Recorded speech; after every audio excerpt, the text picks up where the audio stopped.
Lesson 1.3 is titled Piecewise to Find Functions. In this lesson, we'll graph and interpret these functions. We'll look at writing the equations for the functions. And finally, we'll graph step functions. The definition for a piecewise defined function is a function that has different rules for different parts of the domain. So these graphs aren't going to be linear, quadratic, or absolute value necessarily. They're going to kind of be split up into parts depending on what kind of function you're graphing. I don't know what just happened there. Sorry about that. Let's take a look at the example on the right. Alani has a summer job as a lifeguard. She makes $8 an hour for up to 40 hours each week. If she works more than 40 hours, she makes 1.5 times her hourly pay, or $12 an hour, for each hour over 40. There's a lot to take in there. Graph and write a function that shows Alani's weekly earning based on the number of hours she worked. If we think about our domain, what values are in the context of this problem? Recognize that she can't work negative hours, but the least amount she could work is 0.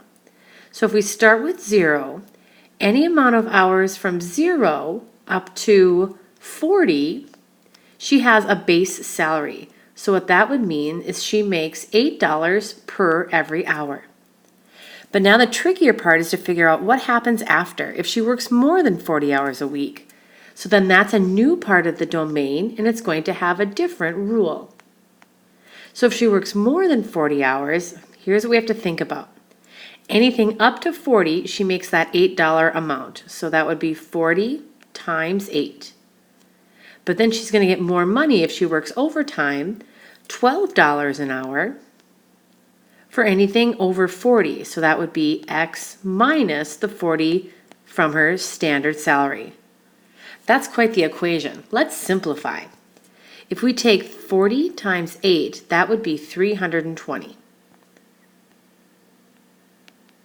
If we distribute the X in, or excuse me, the 12 in, that would be plus 12x minus 480. And then if we combine like terms, we ended up with 12x minus 160. So there are two parts to her piecewise defined function. The first part would be if she just works anywhere up to 40 hours. There's going to be that amount. But then we have another option if she works more than 40. There's a new formula to calculate her total weekly earnings. Now over on the right, we want to sketch a graph to show how this works. And unfortunately, I've written way too big, so I'm going to see if I can move that over just a little bit and get more room to work. So let's see, I had that in black, so x minus 40, and then we distribute it in red. There we go. So I think we should have enough room now. If we think of our input as the number of hours worked, that's going to be on the x-axis. Oh, I want that in a different color. There we go. Okay, we're coming back. So that's going to be number of hours. And then the vertical axis will be her hourly pay. So that's going to be this axis right here. To divide this up, we know we need to do at least 40 hours, and let's see what happens if she goes beyond 40. What I'm going to do is for every 3 squares, I'm going to go by tens. So if I count over 1, 2, 3, there's 10 hours. 3 more is 20. 3 more, 30. 3 more, 40. That would be the majority of what she works. Anything more than that will be a different amount. So now I know that if she works all 40 hours, she's going to have at least $320. I want to make sure that that vertical axis can be defined as well.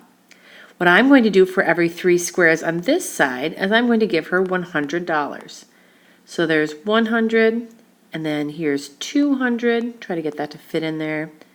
Here's 300. Oops, that's a 3. There we go. Oh, maybe not. Let's clean that up so that looks a little bit better. We want 300 right there.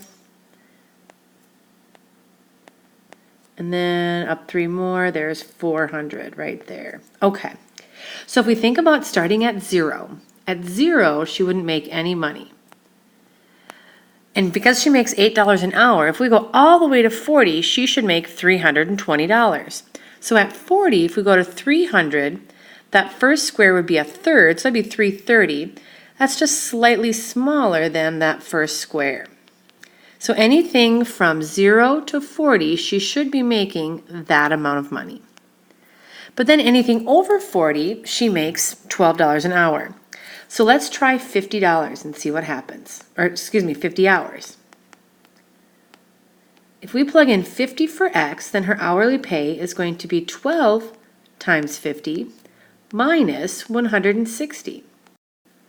12 times 50 is 600 minus 160 would be 440. Oops, wow, having trouble writing today.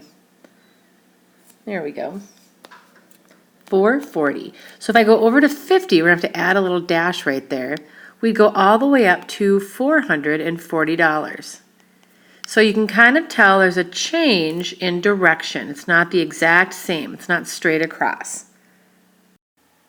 This is our first example of a piecewise defined function. To graph a defined function, a couple of things to look for. What you'll do is you'll just graph each row separately or graph each part separately of that function. And what makes this unique is that you'll have some arrows and some closed boundary dots. You also need to be careful to watch for open or closed boundary points or circles. All right, so here's what I mean. I'm going to zoom out the picture so that my graph will actually look bigger. To graph the function at the right, notice we have 3 different rows, and each row has a different unique restriction on the domain. So what we're going to do is just graph each of them separately, and I'll mark it with different colors on my paper. You wouldn't have to do that, but I'm using it kind of as a guide to help us follow through. The first example is 4x plus 11. Notice the restriction in the domain goes from -10 up to -2. So I'm going to make a table, and I'm just going to go smallest to biggest. I'm going to start with -10 and pick a couple of numbers all the way up to -2. To figure out my answers, I'm just going to plug them in for x into my equation. Now that first number is kind of obnoxious. 4 times -10 is -40, and -40 plus 11 is -29. That's really far off our graph, so we're just going to have to kind of approximate as best we can. -8 times 4 is -32, plus 11, again, off our graph, so we're just going to have to do our best to plot that. Our next number should put us in good shape. 4 times -5 is -20, plus 11 would be -9, and that we can fit on our function. But here's where we have to be careful. If you look at the restriction, do you notice that it just says x is less than -2? It can't equal -2, but I'm including it in my table, and here's why.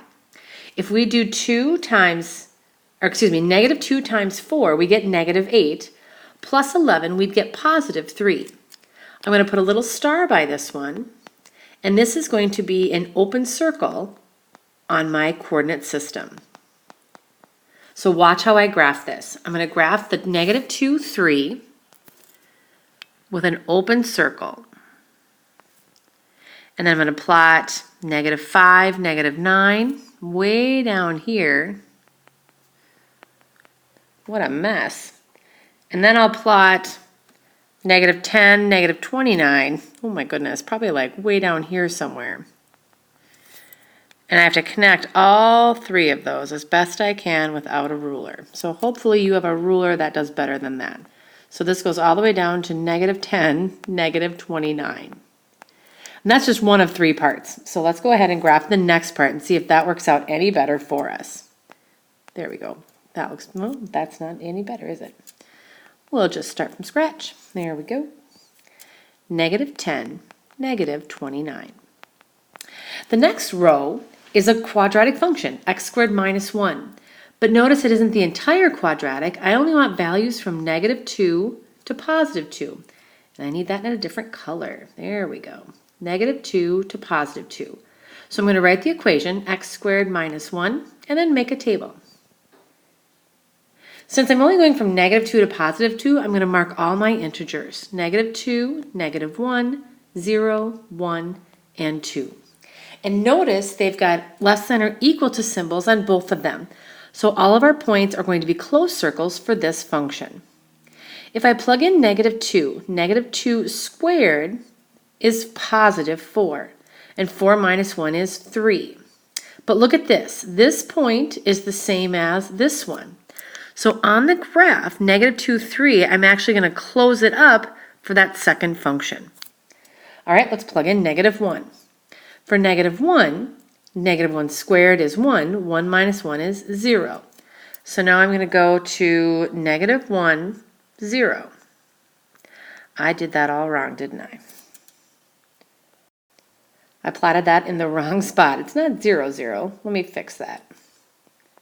All right, let's try that again. Sorry, guys. -1, 0, right there. Kind of hard to see sometimes with my pen. We'll make the best of it. Then we have 0, -1.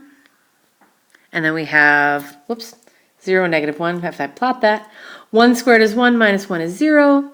2 squared is 4, minus 1 is 3. So it kind of comes back up like a parabola or like a quadratic function shape. 1, 0. And then 2, 3. But that's where it stops. It's not going to go any further than that. This graph won't have any arrows at all. It's just going to curve down and then go right back up. And there you go. That's that second part. Let's do that last one and then we'll be done. The last one is just a linear function, x plus 1. So that's not so bad. And it goes from 2 all the way up to 10. And again, notice that 2 has just a less than symbol after it, so it's not going to equal 2, but it'll get infinitely close. If I plug in 2, 2 plus 1 is 3. So technically that's an open circle right here, but that blue was already closed. So the blue is kind of like rock, paper, scissors. Close beats open.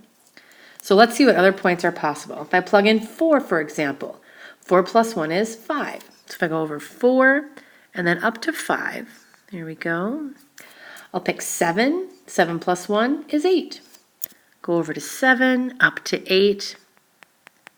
And now I'll just go right to 10. That's my last number. And I get 11. So over 10, I'm going to be up at 11. I've got to shrink my screen because the program that I use, there we go, has an icon right where that point is that I need to plot. So 10, 11 is going to put me about right there. And all those dots are closed, but I'm going to connect it all the way to that blue. Look at this unique piecewise defined function. Tomorrow we'll look at describing its domain and range because it's kind of crazy looking. And then we'll go from there.